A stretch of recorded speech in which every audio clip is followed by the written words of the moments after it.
کی تاریکی میں ایک ایک گھر کا دروازہ کھٹکھٹایا جاتا تھا، گفتگو کی جاتی تھی. تم نے تو سنا ہے مجھے غدیر میں مولا بنایا تھا، تم نے تو سنا ہے رسول نے ممبر میں یہ کہا تھا، تم نے تو سنا ہے فلاں جنگ میں رسول نے کیا کہا تھا. کیا تم اس بات کی گواہی نہ دو؟ کیا تم یہ نہ کہو گے کہ میں رسول کے بعد رسول کا جانشین ہوں؟ لوگ رات کی تاریکی میں وعدہ کرتے تھے مولا ہم آئیں گے کل صبح گواہی دیں گے، شہزادی ہم آئیں گے. مولا کائنات جناب فاطمہ یہ سب کھڑے کھڑے دن کے اجالے میں انتظار کرتے رہ جاتے تھے، اور رات کی تاریکی میں کیا ہوا وعدہ لوگ بھلا کے گھروں میں بیٹھے رہتے تھے، لیکن کوئی آتا نہ. پہچانیے یہ عمل کس کے ساتھ کیا جا رہا ہے. کوئی معمولی حیثیت کا آدمی ہوتا تو بات الگ تھی، لیکن رسول کی بیٹی سے کیا ہوا وعدہ، امیر کائنات سے کیا ہوا وعدہ، جو عدل مجسم ہے، جو معاشرے میں سب سے نیک آدمی ہے، جس نے اپنے دروازے سے لوگوں کو ہمیشہ بھیک دی ہو، کبھی کچھ مانگا نہ ہو، وہ آج رات کی تاریکی میں لوگوں کے دروازے پر جا جا کے گزارش کر رہا ہے کہ صبح آ جا. یہ ظلم نہیں ہے معاشرہ، یہ معصوم ہے. بی بی کے مسائل کون سی مصیبت، کیا کیا کیا ہے بی بی نے ولایت کے دفاع میں. 3 چیزیں صرف ذکر کروں، وہ 3 چیزیں جو شہزادی نے قربان کی. پہلی چیز جو شہزادی نے ولایت کے دفاع کے لیے قربان کی ہے اس کا نام ہے جناب محسن. ماں کے شکم میں کسی بچے کی موت ہو جانا ماں کے لیے کتنا تکلیف دہ ہوتا ہے، اور پھر ماں اگر فاطمہ جیسی ہو. پہلی چیز. دوسری چیز شہزادی نے ولایت کے دفاع کے لیے دوسری چیز جو دی ہے وہ ہے اپنی پسلیوں کی ہڈی. چلتا ہوا دروازہ پہلو پہ گرا، ہڈیاں چکنا چور ہو گئی، ٹوٹ گئی. یہ ہے دوسری قربانی. تیسری قربانی بڑی عظیم قربانی ہے. سن مبارک کتنا ہے شہادت؟ 18 سال. ولایت کے لیے کیا دیا ہے شہزادی نے؟ پہلی چیز جناب محسن، دوسری قربانی اپنی پسلیوں کی قربانی، تیسری قربانی 18 سال کی جوانی کی عمر میں جو شہزادی عصا کے سہارے سے چلے.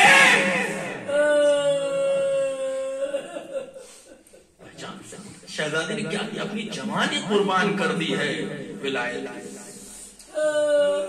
صرف اس لیے کہ عدالت کا اجرا ہو جائے، ایک صالح نظام، ایک صالح معاشرہ وجود میں آ جائے. اور یہ تبھی ممکن ہے جب ولایت الہیہ کے ہاتھ میں معاشرے کی باغ دو. مصیبتوں کا ایک سلسلہ ہے، اور یہ کب ہوا ہے؟ وہ ایام عذاب 28 سفر. 28 سفر کو کتنے دن ہوئے؟ 75 یا 95 دن کا جو فاصلہ ہے شاید. 75 اور 95 دن کے اندر یہ سارے ظلم، اور وہ 28 سفر کے بعد جو 3 دن ہیں شروع کے 3، یہ سارے ظلم ان 3 دنوں میں.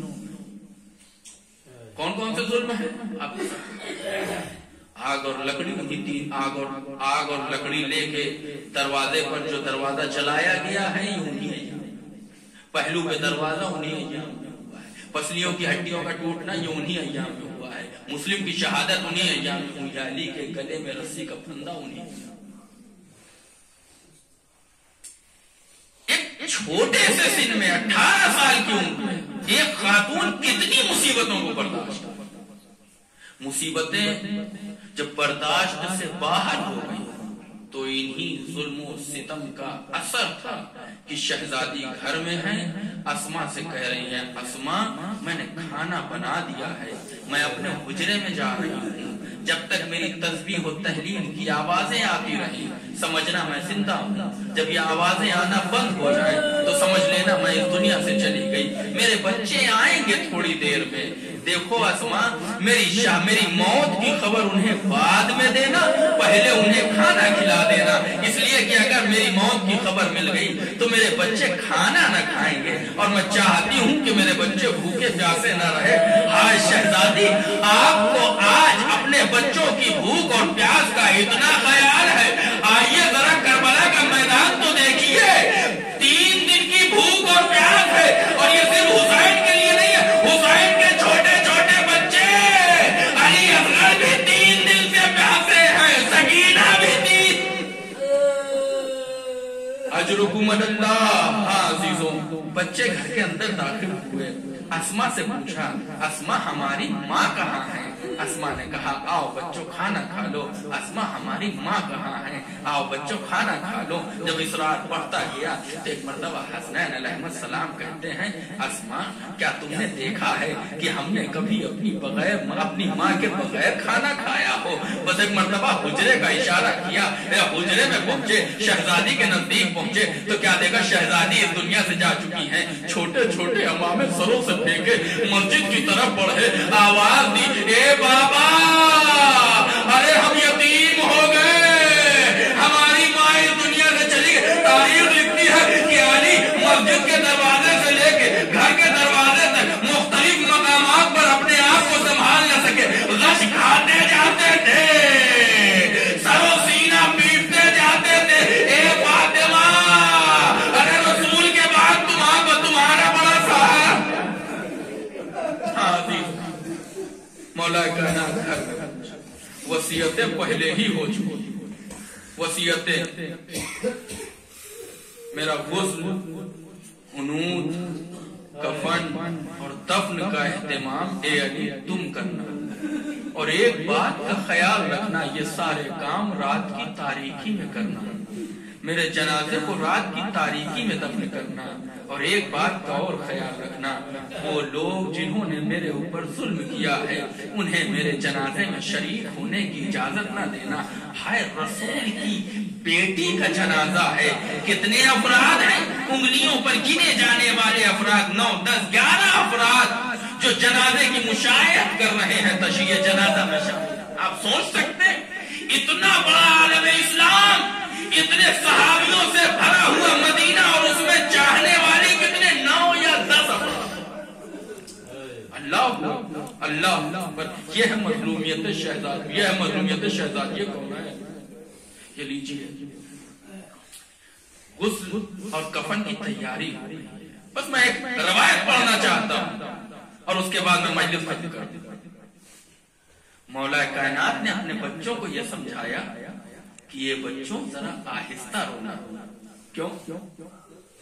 اس لیے کہ میں نہیں چاہتا کہ تمہارے بلند رونے کی وجہ سے مدینے کے لوگوں کو یہ پتا چلے کہ فاطمہ اس دنیا سے جا چکی ہے۔ کتنی مظلوم ہے میری شہزادی، آپ تصور کریں، بچوں سے یہ کہا جا رہا ہے کہ آہستہ رونا۔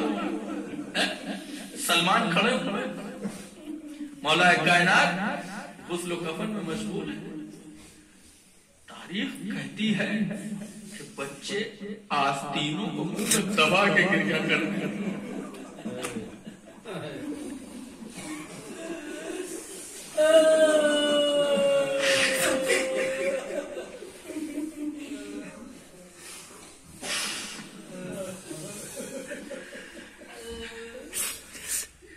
لیکن ان تمام بچوں میں امام حسن اپنے گریے کو سنبھال نہیں پا رہے، اپنی آواز کو سنبھال نہیں پا رہے تھے اور بلند آواز سے گریے۔ سلمان ہاتھ جوڑے ہوئے آگے بڑھے، مولا حسن کیا آپ نے بابا کو وہ جملہ نہیں سنا جس میں انہوں نے یہ کہا ہے کہ یہ بچوں آہستہ رونا؟ وہ دیکھو حسین بھی تو تم سے چھوٹے ہیں نا،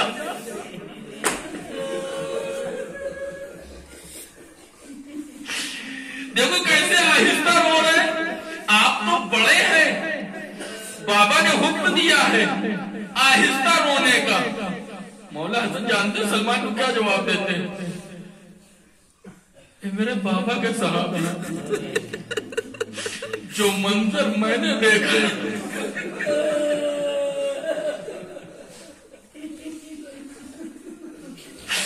اگر میرے بھائی حسین نے وہ منظر دیکھا ہوتا تو وہ بھی میری ہی طرف کے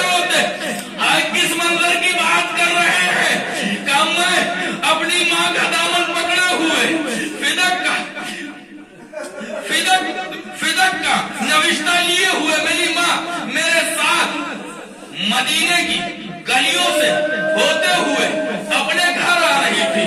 راستے میں دوسرا ظالم ملا. اس نے روکا, پوچھا ہاتھ میں کیا ہے؟ شہزادی نے کہا, میری ماں نے کہا فدک کا نوشتہ.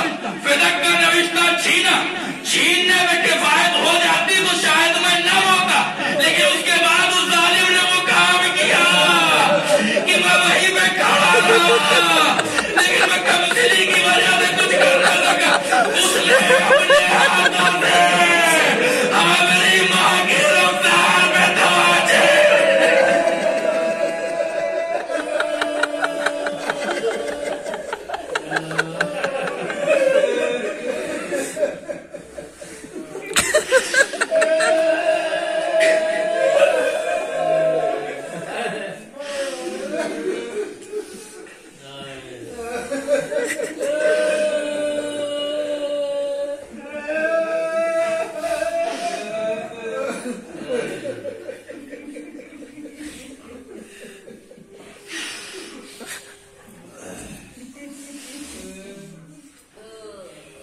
سيعلم الذين